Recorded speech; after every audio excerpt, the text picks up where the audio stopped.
मंगलम भगवान वीरो मंगलम गौतमो गणी मंगलम कुंदकुंदाद्यो जैन धर्मोस्तु मंगलम सर्वमंगलमांगल्यम सर्वकल्याणकारकं प्रधानं सर्वधर्माणां जैनं जयतु शासनम् णमो अरिहन्ताणं णमो सिद्धाणं णमो आयर्याणं णमो उवझायाणं णमो लोये सवसाहूणं तीन भुवन में सार वीतराग विज्ञानता शिव स्वरूप शिवकार नमः त्रियोग समारिके पंच परमेश्वरी भगवान की जय। द्वादशांग जिनवाणी माता की जय। परम पूज्य आचार्य गुरुवर विद्यासागर जी महाराज की जय। 3,9 करोड़ महामुनिराजों की जय।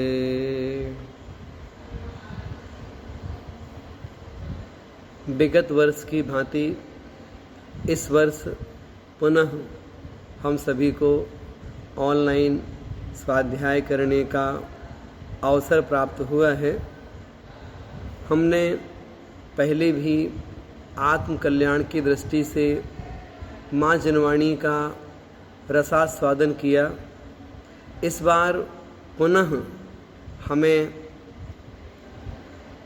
अध्यात्म की गहराइयों की ओर ले जाने वाला यह 6 ढाला ग्रंथ, इसकी 6वीं ढाल में जहाँ मुनि महाराजों के जीवन चरित्र का वर्णन है, वह सीखने को सुनने को यहाँ पर मिलेगा।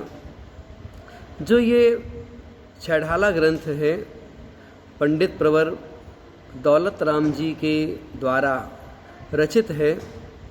इसमें 7 तत्वों का विवेचन है, इसमें रत्नात्रय का वर्णन है, इसमें संसार के कारणों का विवेचन है, संसार से पार उतरने का जो मार्ग है वह भी भली भांति दर्शाया गया है। जो 6 ढाला की पहली ढाल है, इसमें पंडित प्रवर दौलत राम जी ने संसार के दुखों का वर्णन किया।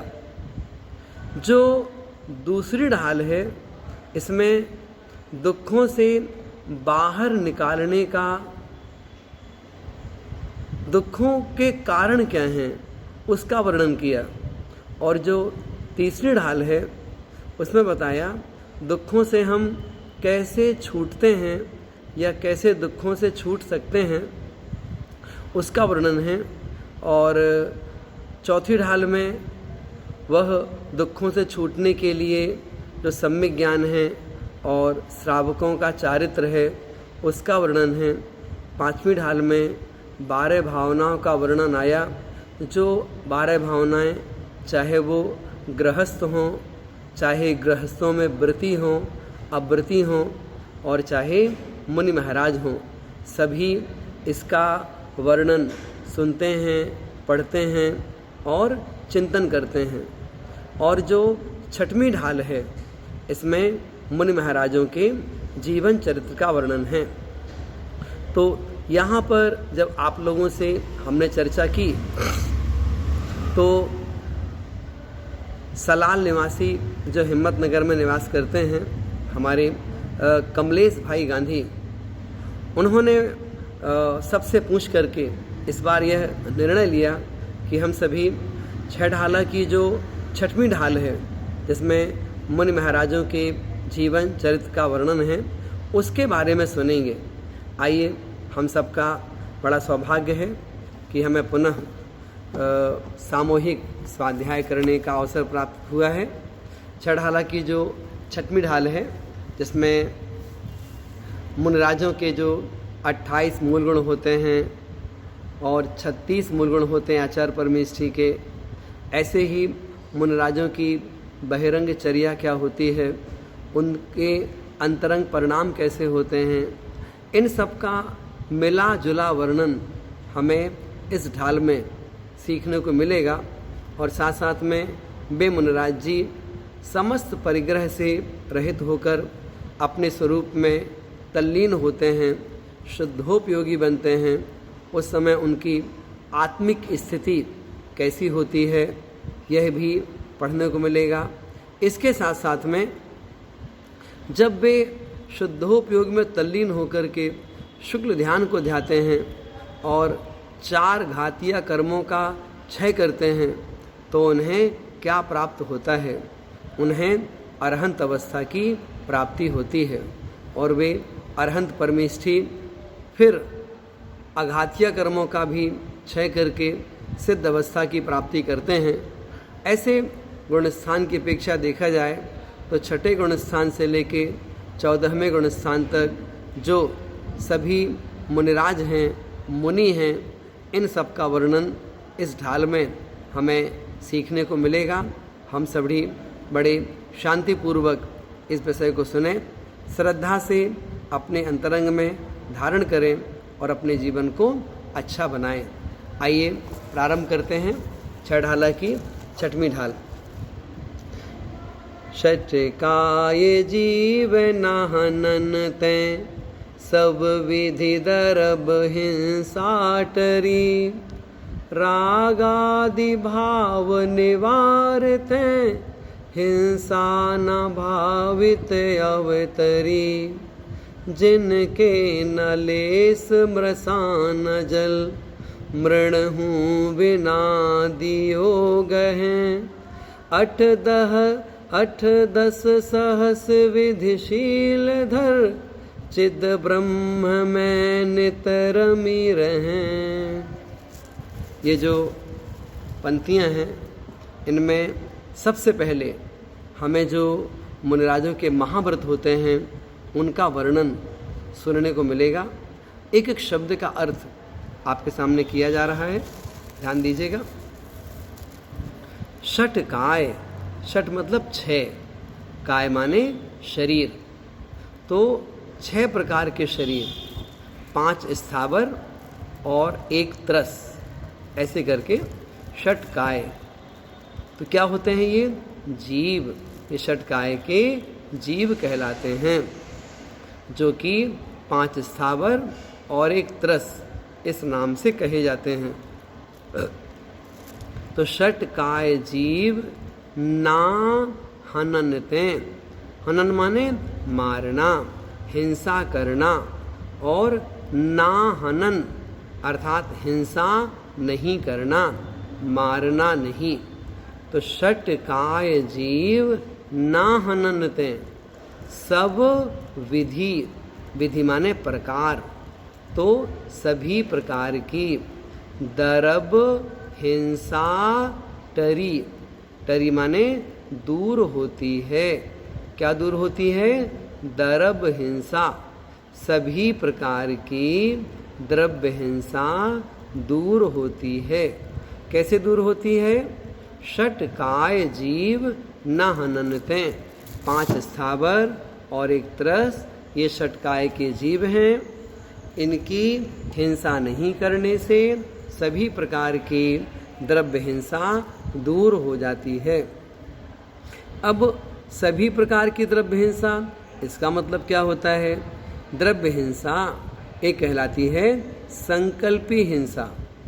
मैं तुम्हें मारूंगा और उसे मैंने मार दिया, तो संकल्प पूर्वक किसी का घात करना।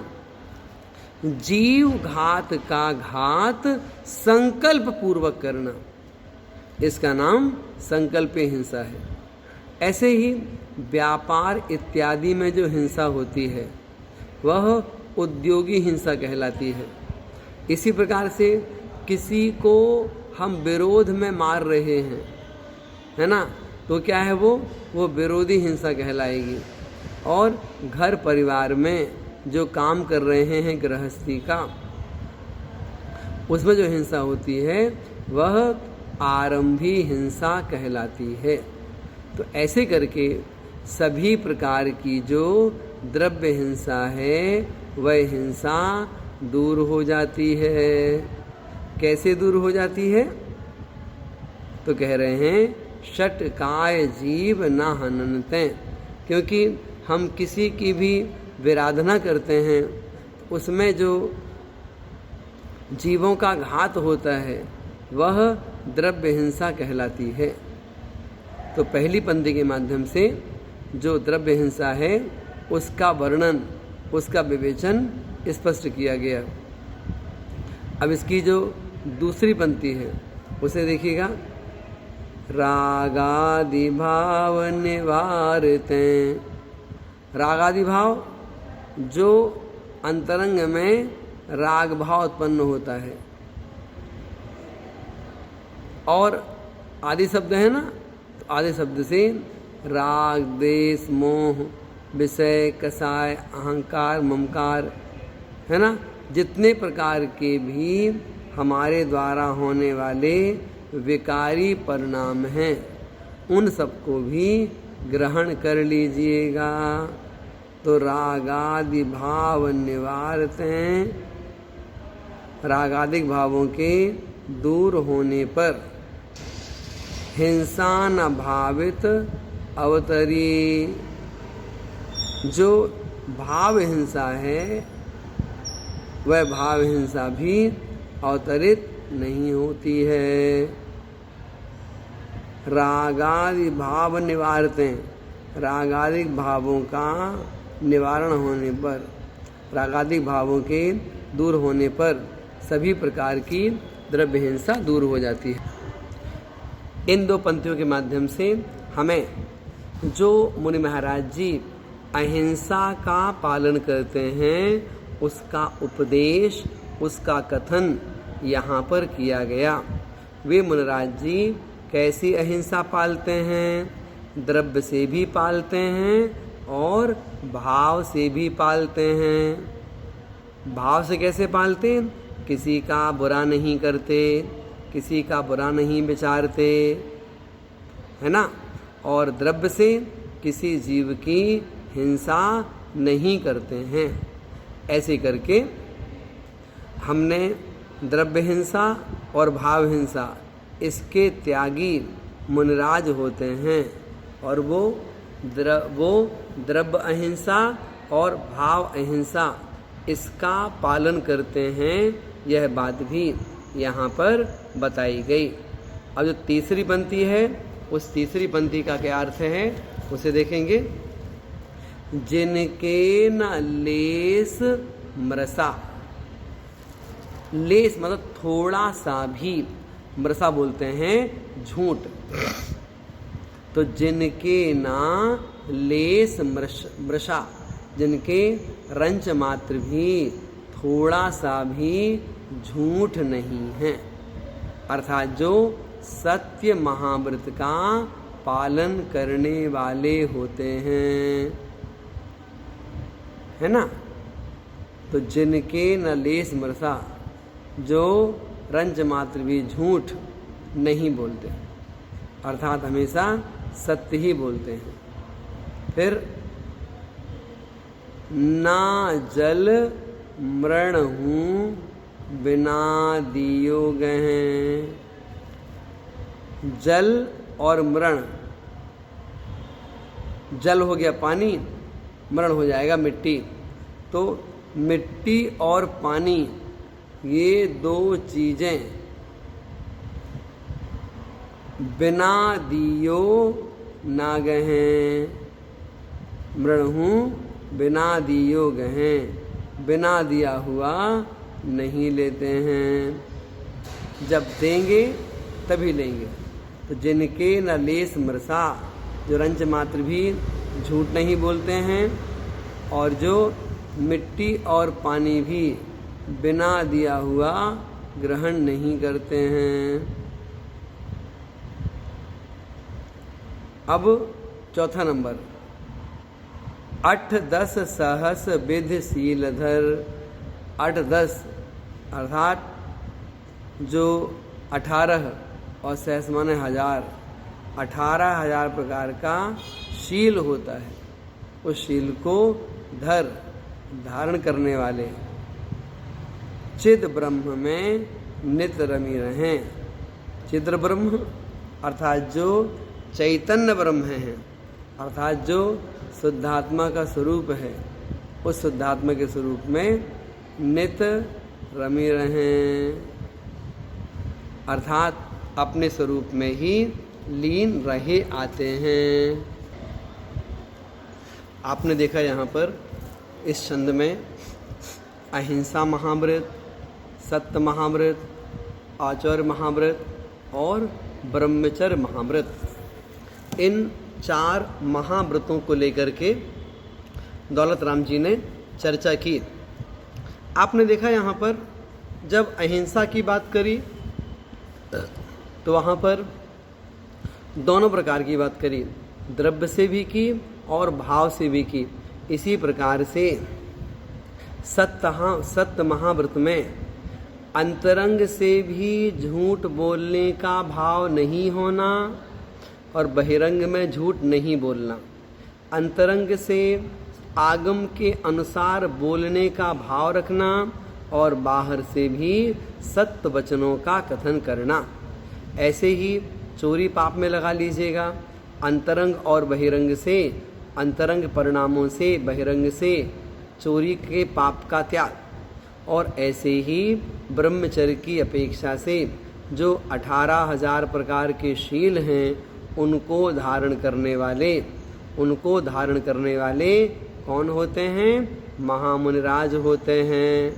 तो ये वास्तव में देखा जाए 18,000 प्रकार का जो शील है वो कौन धारण करता है? वास्तव में तो जो 14वें गुण स्थान वर्ती अरिहंत परमेष्ठी होते हैं वे ही इसका पालन करने वाले हुआ करते हैं। तो उसके पहले की जो स्थितियां हैं, है ना, जैसे 6, 7वें गुण स्थान वर्ती मुनिराज हैं, वो क्या पालते होंगे? वो भी पालते हैं। फिर भी प्रसंगवश हम आपको उन 18,000 प्रकार के जो शील हैं उनके बारे में कह रहे हैं। क्या कहते हैं कि 2 प्रकार की स्त्री होती हैं, एक चेतन स्त्री है और एक अचेतन स्त्री है। जो चेतन स्त्री है उसके 17,280 भेद हैं और अचेतन स्त्री के 720 भेद हैं। तो 17,280 और 720 मिला दिया तो 18,000 हो जाएंगे। इन 18,000 में जो चेतन स्त्रियां हैं वो 3 तरह की होती हैं। एक होती हैं देवांगना, एक होती हैं मनुष्यों में स्त्रियां, और एक होती हैं त्रियंचनी।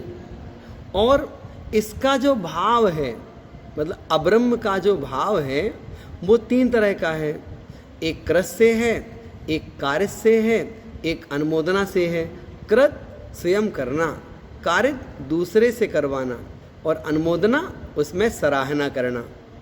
और ये जो क्रिया, ये जो भाव है, मन से भी होता है, वचन से भी होता है, काय से भी होता है।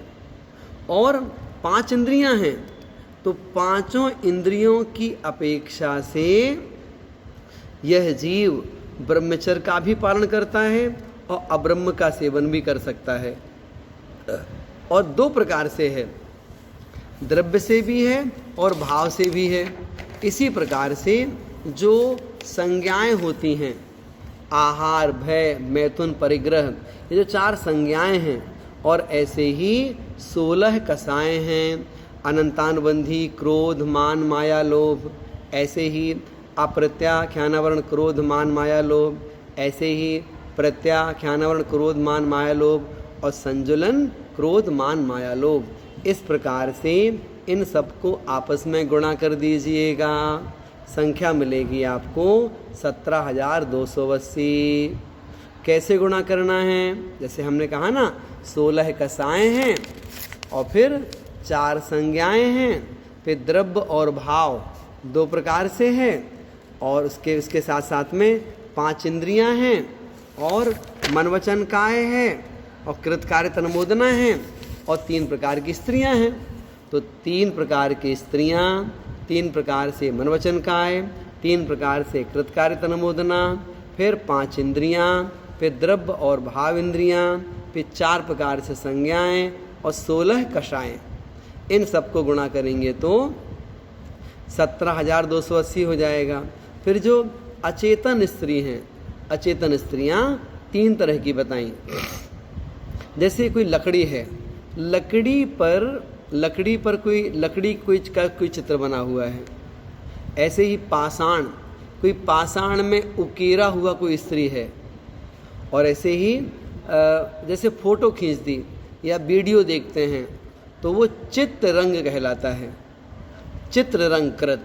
तो 3 हो जाएंगी और इसमें 6 बात जुड़ जाएंगी, कृत कार्य तन्मोदना और मन वचन काय, और 5 इंद्रियां हो जाएंगी, द्रव्य भाव हो जाएगा और 4 कसाएं हो जाएंगी।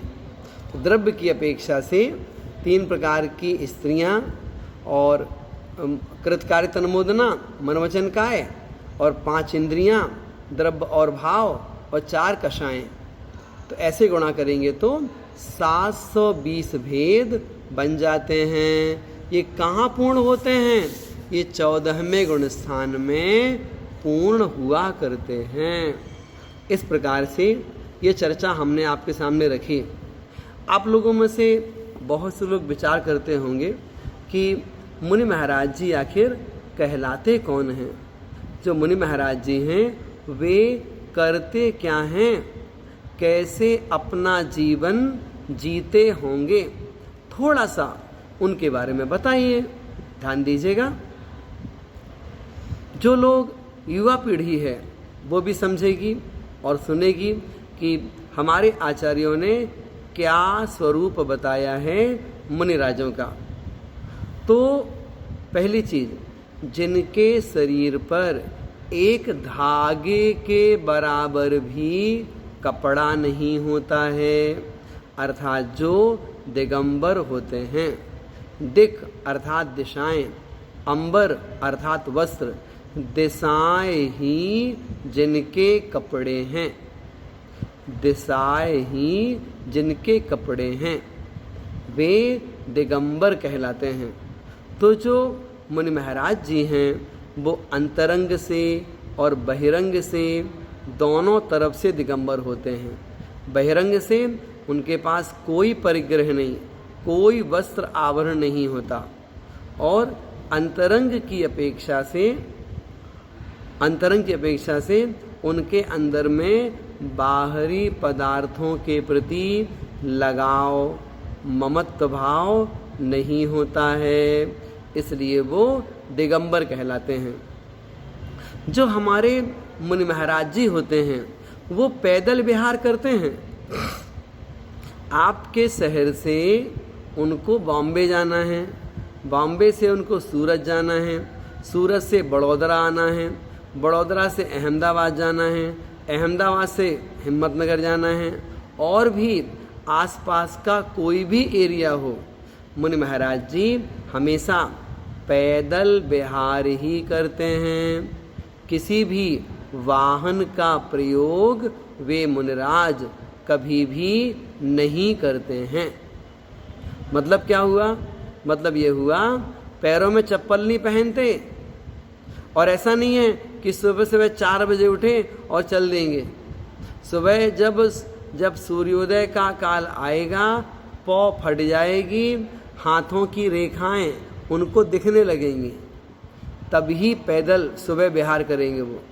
और सायंकाल को सूर्यास्त होने से पहले वो पहुंच जाएंगे। जंगल का रास्ता है, जंगल है, वहीं पर रुक जाएंगे। डर, कोई डर नहीं लगता उनको, निर्भीक रहते हैं। तो दिन में ही विहार करते हैं, रात्रि में नहीं करते। और इसके साथ साथ जब चातुर्मास आता है तो किसी एक स्थान पर लगभग 3.5 महीने तक रुकते हैं। ऐसे ही बहुत गर्मी का मौसम आता है तो भी कहीं रुक जाते हैं। बहुत बरसात होती है तो रुके ही चातुर्मास में, और बहुत ठंड का मौसम है तो भी रुकते हैं वो। तो कभी तो शीतकालीन वाचना होती है, तो कभी ग्रीष्मकालीन वाचना होती है, तो कभी चातुर्मास होता है। ऐसे जन जन के पास जैन धर्म पहुंचाने वाले यदि कोई हैं तो हमारे जगत पूज्य महामुनिराज ही हुआ करते हैं। अब मुनि महाराज जी आहार करने जानते हैं। आहार मतलब आपने देखा होगा, ऐसे भोजन लेते ना, जब निकलते हैं आचर्या पे ऐसा हाथ रख के और निकलते हैं। जब निकले तो भी जो सभी अपने जैन समाज के लोग चौका लगाते हैं, सब आवाज़ लगाते हैं, हे स्वामी नमोस्तु नमोस्तु नमोस्तु, है ना। फिर जहाँ विधि मिलती है वे मुनिराज जी वहाँ रुक गए। वे परिक्रमा लगाई, सभी ने उनको पुनः नमोस्तु किया, अपने घर की ओर ले जाने के लिए निवेदन किया। घर के बाहर सबने पैर धोए अपने। फिर मुनिराज जी सहित सारे लोग घर में प्रवेश करते हैं। मुनिराज जी को उच्च आसन पे बैठाया, उनका पाद प्रक्षालन किया, उनकी पूजन करी, उनको नमोस्तु किया, उनको थाली दिखाई। फिर सबने अंजलि खोलें, उसके लिए सबने निवेदन किया, और मन शुद्धि, वचन शुद्धि, काय शुद्धि, आहार जल शुद्ध है, ऐसा बोल करके जब हमने सारा बोल दिया तो मुनिराज जी अपनी अंजलि खोल देते हैं और फिर विधि पूर्वक आहार ग्रहण करते हैं। आहार पूरा हो गया।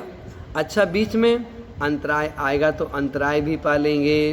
बाल आ गया तो भोजन छोड़ देंगे, कोई मरा जीव आ गया भोजन छोड़ देंगे, और कोई ऐसी विपत्ति आ गई कि उनको लगता है अब आहार नहीं करना है तो भी आहार छोड़ देते हैं। ऐसे करके अंतराय भी पालते हैं।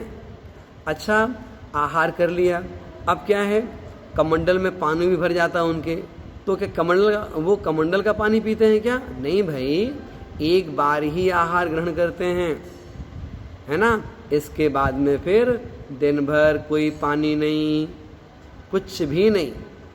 शाम को भी नहीं। कब लेंगे?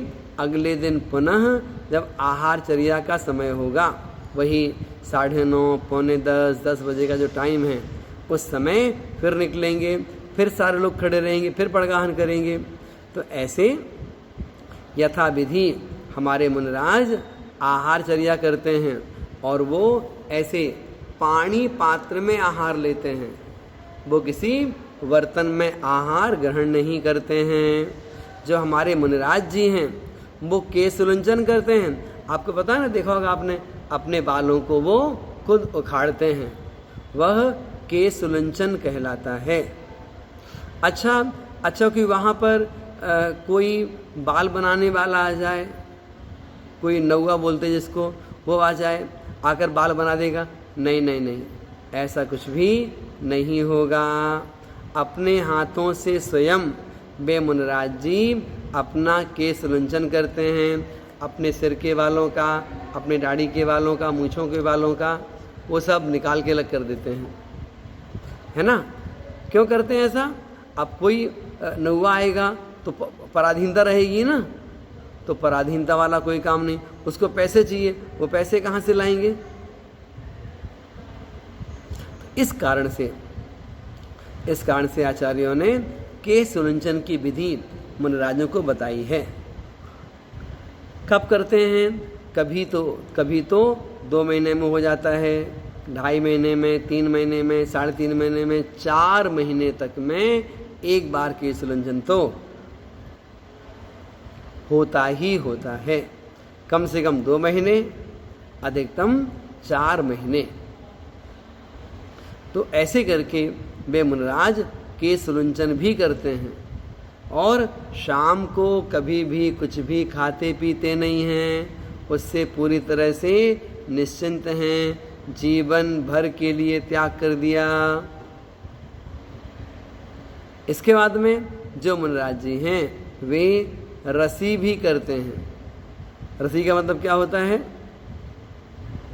इसका मतलब होता है कि बहुत से मुनिराज जी, जैसे कि आज मंगलवार है तो मंगलवार है, आज क्या नहीं खाना, आज बुधवार है, आज क्या नहीं खाना, आज गुरुवार है, आज क्या नहीं खाना।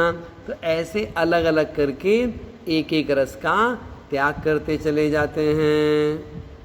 जैसे मंगलवार है, आज मीठा नहीं खाएंगे, आज बुधवार है, आज तेल नहीं खाएंगे, घी नहीं खाएंगे, आज गुरुवार है, घी नहीं खाएंगे, आज शुक्रवार है, दही नहीं खाएंगे, आज शनिवार है, तेल नहीं खाएंगे, आज रविवार है, नमक नहीं खाएंगे। तो ऐसे अलग अलग दिनों की अपेक्षा से एक एक रस का त्याग भी बहुत से मुनिराजों के हुआ करता है। और कई तो मुनिराज जी ऐसे भी होते हैं कि उन्होंने 2-3 रसों का तो जीवन भर के लिए भी त्याग कर दिया है। ऐसे भी हो सकते हैं, कोई दिक्कत नहीं है। ये सब क्या है? ये सब उन मुनिराजों की चर्या है। वो चर्या उन्हें इसी तरह से पालन करनी चाहिए। उनके आवश्यक कार्यों में ये भी आता है, आपको रोज मंदिर जाना है। किसको? मुनिराज जी को रोज मंदिर जाना है। हाँ, जिस गांव में रुके हुए हैं, जिस शहर में रुके हुए हैं, वहाँ पर अभी मंदिर नहीं है तो अलग बात होती है कि मंदिर है तो मंदिर में रोज नियम से जाना ही जाना है। इसी प्रकार वे मुनिराज जी शरीर श्रृंगार नहीं करते हैं और भी अनेक प्रकार से जो क्रियाएं हैं, बहुत सी पाप कर्म वाली जो क्रियाएं हैं, उन सब का त्याग करके ज्ञान ध्यान तप में लवलीन रहे आते हैं।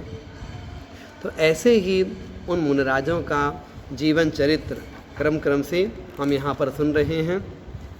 4 महाव्रतों की बात यहाँ पर पूर्ण की गई। आइए अगले छंद की ओर बढ़ते हैं। अंतर चतुर्दश भेद बाहर, संग 10 धाते टले, परमाद तजी चौकर मही लखी, समिति ईर्याते चले, जग सुहित कर सब अहित हर, श्रुति सुखद सब संशय हरे, ब्रह्म रोग हर जिनके वचन मुख, चंद्र ते अमृत झरे। 5 महाव्रतों में जो अंतिम महाव्रत है वह अपरिग्रह महाव्रत कहा जाता है। यहाँ पर उसकी चर्चा की गई। क्या कहते हैं? अंतर चतुर्दश, अंतरंग में तो 14, भेद बाहर 10 धा,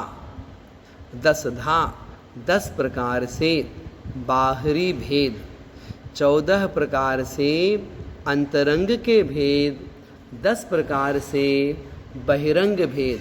किसके? संग। संग माने परिग्रह।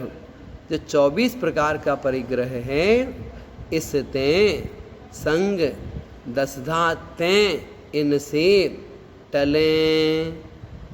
टलें मतलब रहित होते हैं। क्या बता दिया? मुनिराज जी अपरिग्रह महाव्रत के धारी होते हैं। तो जो परिग्रह है वो परिग्रह कितने प्रकार का होता है? परिग्रह 2 प्रकार का होता है। कौन कौन सा होता है? बहिरंग परिग्रह और अंतरंग परिग्रह। बहिरंग परिग्रह कितने प्रकार का होता है? 10 प्रकार का होता है। कौन कौन सा होता है? क्षेत्र, पहला है क्षेत्र। क्षेत्र का मतलब क्या होता है? जमीन, भूमि। वास्तु अर्थात घर। हिरण्य स्वर्ण, हिरण्य चांदी, स्वर्ण सोना, धन धान्य, है ना। तो जो धन है, अनाज इत्यादि है, धान्य है, और दासी दास, नौकर नौकरानी हैं। कुप माने कपड़े, और भांड माने बर्तन। तो कितना हो गया? 10 प्रकार का परिग्रह हो गया।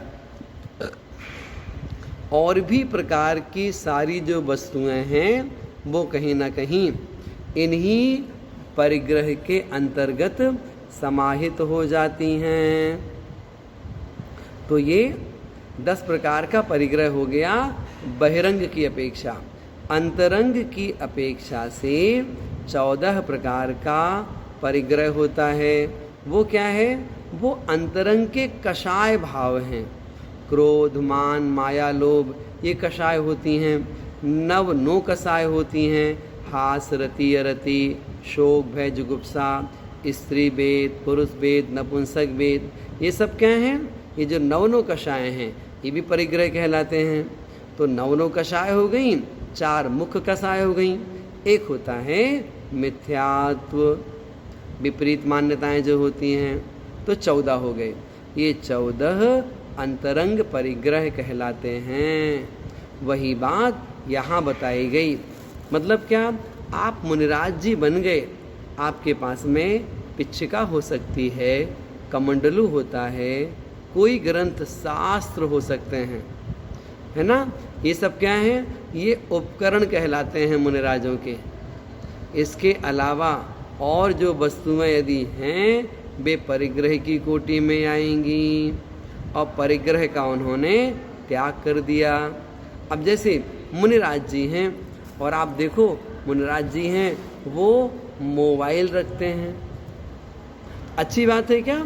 अच्छी बात नहीं है। क्यों? मोबाइल होगा तो उसको चार्ज भी करवाना पड़ेगा, उसको रिचार्ज भी करना होगा, उसमें पैसे भरवाने पड़ेंगे, उसमें इंटरनेट कनेक्शन लेना होगा। तो फिर क्या है? इन सब के लिए पैसा चाहिए, और पैसा फिर किसी से मांगेंगे तो याचना कहलाएगी। और मुनिराज जी याचना नहीं करते हैं, इसलिए वे किसी भी प्रकार का जो बहिरंग परिग्रह है वो अपने पास नहीं रखते हैं। अच्छा, और भी क्रियाएं होती हैं। बहुत गर्मी होती है तो पंखा चला सकते हैं क्या? नहीं, उन्होंने आरंभ का त्याग कर दिया है, तो पंखा भी नहीं चलाएंगे। अच्छा, टॉर्च जला सकते हैं, टॉर्च भी नहीं जलाएंगे। तो जो क्रियाएं हैं इन सब क्रियाओं के वे मुनिराज जी त्यागी हो जाते हैं। इन सब क्रियाओं को उन्होंने छोड़ दिया, इन सब क्रियाओं का उन्होंने त्याग कर दिया है। ऐसी धारणा हमें अपने मानस पटल पे बनानी चाहिए। तो इस प्रकार हम देखते हैं जो मुनिराज जी हैं वो कभी शरीर श्रृंगार भी नहीं करते कि अपने बालों को सजाते संवारते रहेंगे, अथवा अपने पास वो आईना रखेंगे।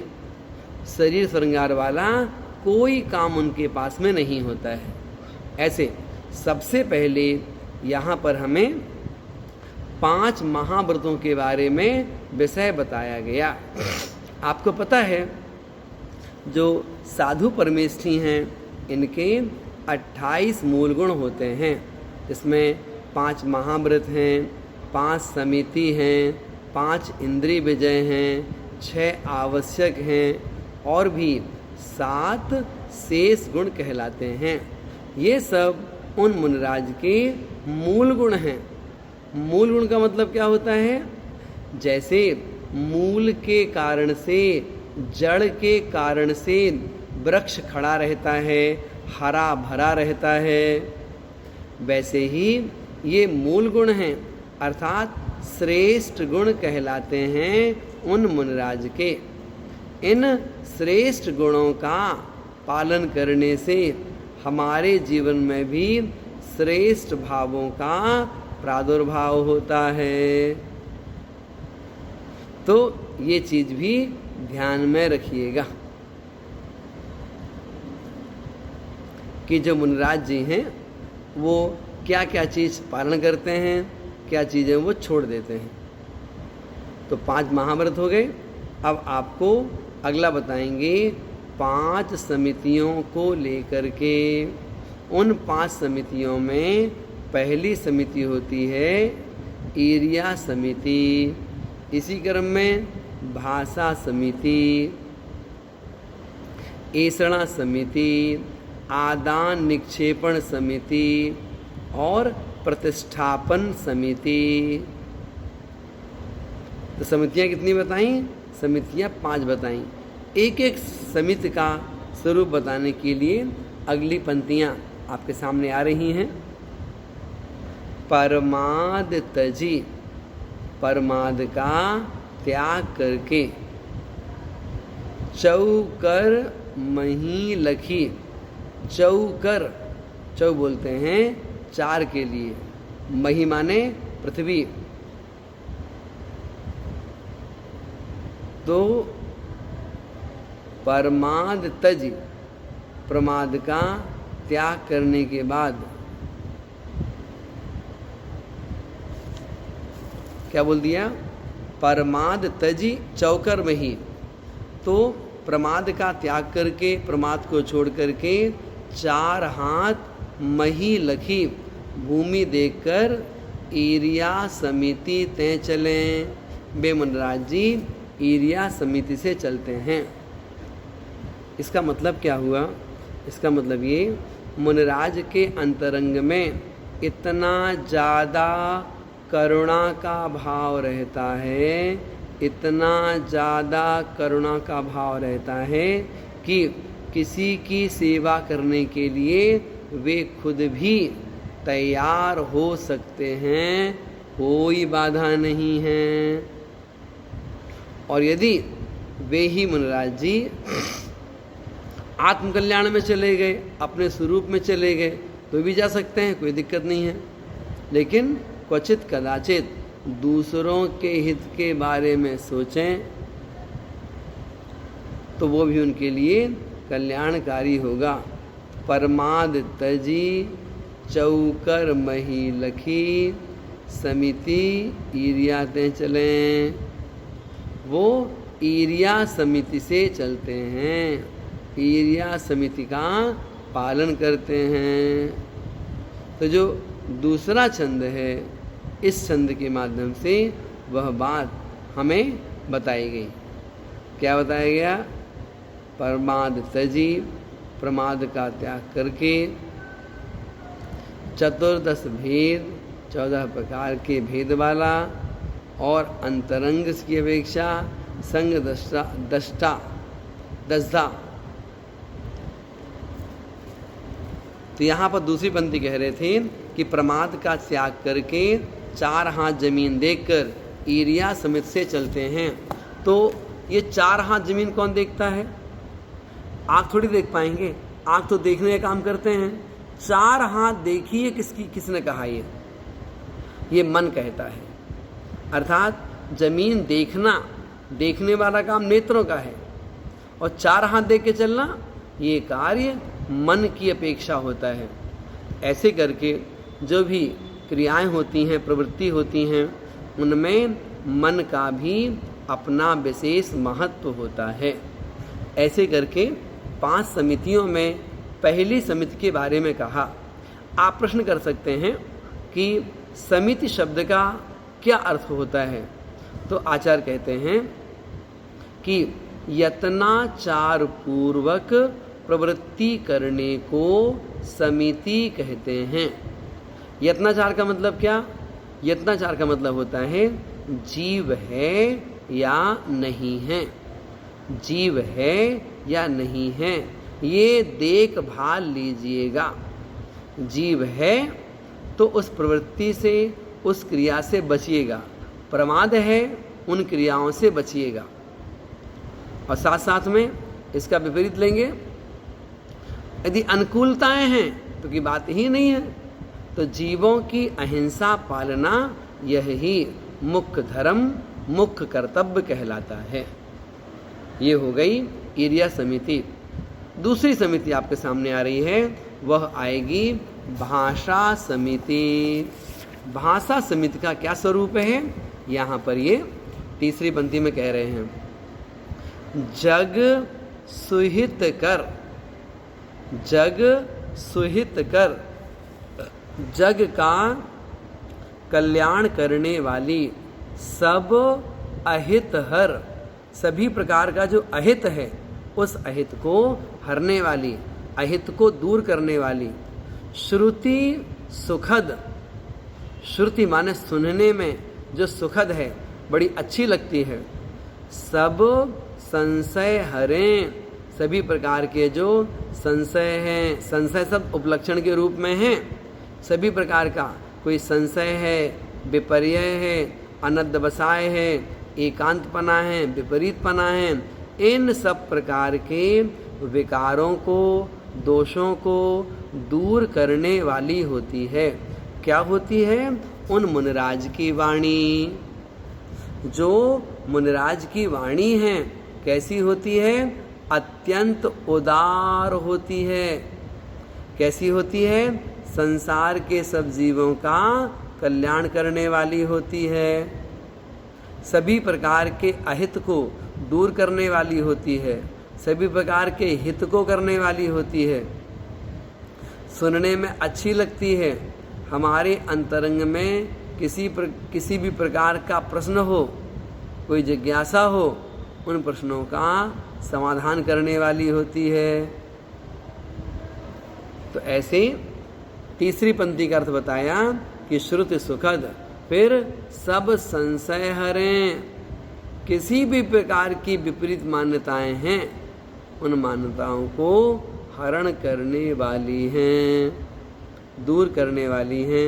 और कैसी हैं? भ्रम रोग हर, भ्रम रोग हर। भ्रम मतलब क्या हुआ? जो हमारे अंतरंग में मिथ्या मान्यताएं, गलत मान्यताएं बैठी हुई हैं, उसको बोलते हैं भ्रम रोग। तो भ्रम रोग हर अर्थात भ्रम रूपी जो रोग है उसको दूर करने वाली है ना। भ्रम रोग हर, जिनके बचन मुख, जिनके मुख रूपी चंद्रमा से अमृत झरें, अमृत झरें, अमृत के समान उनके जो शब्द हैं, वो जो वार्तालाप है, कैसे लगता है? बहुत बहुत प्रशस्त वातावरण रहता है। तो जो ये दो पंक्तियाँ बताई हैं दूसरे छंद की, इन दो पंक्तियों में हमारे आचार्यों ने जो भाषा समिति है उसका प्रयास करने के लिए कहा कि आप भाषा समिति का पालन कीजिएगा। इसी पालन करने के फलस्वरूप ही कार्य की सिद्धि हो पाएगी, अन्यथा नहीं हो पाएगी। तो भ्रम रोग हर, जिनके बचन मुख चंदते, जिनके मुख रूपी चंद्रमा से बचन रूपी अमृत झरते हैं। ये क्या है? भाषा समिति है। आप गौर से देखेंगे 3 बातें बताई जाती हैं भाषा समिति का पालन करने के लिए। पहली बात है हित, दूसरी मित और तीसरी प्रिय, है ना। तो हित मतलब क्या हुआ? जो भाषा समिति है ना, हित मतलब कल्याणकारी, मित माने होता है अल्प, थोड़ा बोलिए लेकिन जितना बोलिए आगम के अनुसार बात करिए, वो मित कहलाता है। और तीसरा हित मित प्रिय, प्रिय मतलब सुनने में अच्छी लगे। तो हित मित प्रिय। और प्रिय कैसी? संसार के अहित से संसार को बचाने वाली और हम सब जीवों का हित करने वाली, सुनने में अच्छी, सभी प्रकार के विकारों को, दोषों को दूर करने वाली, मिथ्यात्व रूपी जो भ्रम उसको नष्ट करने वाली। इसका मतलब क्या हुआ? ध्यान दीजिए, जब कोई जीव सम्मिक्त प्राप्त करता है तो उसके पहले देशनालब्धि होती है। देशनालब्धि में क्या बताया जाता है कि तीर्थंकरों का उपदेश सुना, श्रवण किया और जाकर के वैराग आ गया। तो ऐसे करके जो मुनिराज के जो वचन होते हैं वो हमेशा हम सबके लिए कल्याणकारी सिद्ध हो जाते हैं। तो जग सुहित कर, संसार का सुहित करने वाली, जग अहितहर और श्रुति सुखद, सुनने में सुंदर, संशय को दूर करने वाली, भ्रम रोग रूपी जो मिथ्यात्व है उसको दूर करने वाली, और जिनके बचन मुख चंदते अमृत झरे, जिनके मुख रूपी चंद्रमा से अमृत झरते चले जाते हैं। इस प्रकार से इस छंद के माध्यम से हमें एक अपरिग्रह व्रत जिसका नाम है शील व्रत, और इसके साथ साथ में जो दूसरा छंद है ऊपर की पंक्ति में अपरिग्रह महाव्रत, और दूसरी, तीसरी, चौथी इन 3 पंक्तियों में हम ये सीखते हैं समिति के बारे में कि एरिया समिति और भाषा समिति ये दोनों क्या कहलाती हैं, इनका स्वरूप क्या होता है। इस प्रकार से आज हमने यहाँ पर 2 छंदों को लेकर बात सीखी। जो यहाँ पर समिति है इसका मूल अर्थ जो है यही है, हित मित और प्रिय भाषण करना चाहिए। और जो उनकी वाणी है उसको बहुत अच्छी उपमा दी है, उसे चंद्रमा की उपमा दी गई है। जैसे कि चंद्रमा की चांदनी होती है, वह चांदनी जब हमारे पास तक आती है तो हमारे रोग शोक सब भली प्रकार से फिर हम इनका पालन किया करते हैं। तो आज की जो हमारी जो ये स्वाध्याय की ऑनलाइन कक्षा है, हमने इसमें 5 महाव्रतों के बारे में सुना और 2 समितियों के बारे में भी भली प्रकार से हमने जाना। इसी प्रकार से आगे चल कर के आप और देखेंगे, मुनिराज जी हैं 3 गुप्तियों का भी पालन करते हैं, 6 आवश्यकों का भी पालन करते हैं, 7 शेष गुणों का भी पालन करते हैं, और भी उनके द्वारा जो भी क्रियाएं की जाती हैं उन सब के बारे में क्रम से हम सभी यहाँ पर सुनेंगे। आपको करना क्या है, जिस समय हम यहाँ से बोल रहे हैं तो आप सभी के पास में 6 ढाला की पुस्तक अवश्य ही होनी चाहिए। इसके साथ साथ में एक कॉपी और पेन वह भी अपने पास में रखिएगा। जिस समय यहाँ पर हम आपको छंद से अर्थ बता रहे हैं तो यदि आप उसे लिखेंगे तो लिखने से 2 अच्छे काम होते हैं। एक तो ये है पढ़ाई में एकाग्रता ही बनती है, साथ साथ में जो हम पढ़ रहे हैं वो चीज़ हमें धीरे धीरे समझ में भी आती है। तो इस प्रकार की अपनी धारणा के साथ में हम क्रम से 6 ढाला के इस शास्त्र को पूर्ण करेंगे।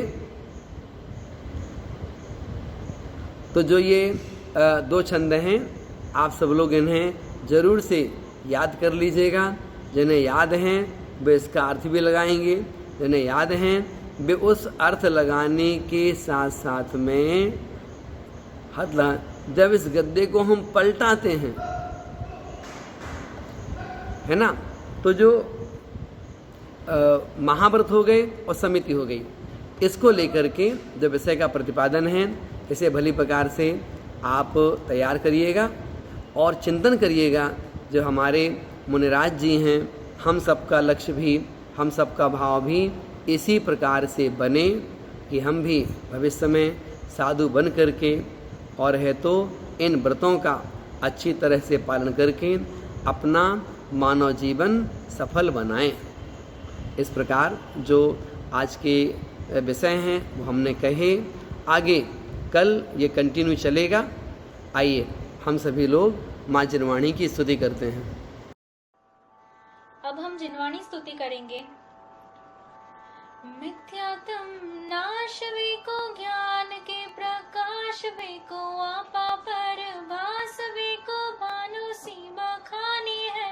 छहो द्रव्य जान वे को बंध विधिमान वे को स्वापर पहचान वे को परम प्रमाणी है। अनुभव बताए वे को जीव के जीताए वे को काहू न सताए वे को भव्य और आनी है। जहाँ तहाँ तार वे को पार के उतार वे को सुख विस्तार वे को यही जिनवाणी है। जिनवाणी के ज्ञान से सूझे लोकालोक, सो वाणी मस्तक धरो सदा देत हूँ दो। हे जिनवाणी भारती तो ही जपो दिन चैन, जो तेरी शरण गए सो पावे सुख चैन। अब हम शांति पूर्वक 9 बार नमोकार मंत्र के जाप करेंगे।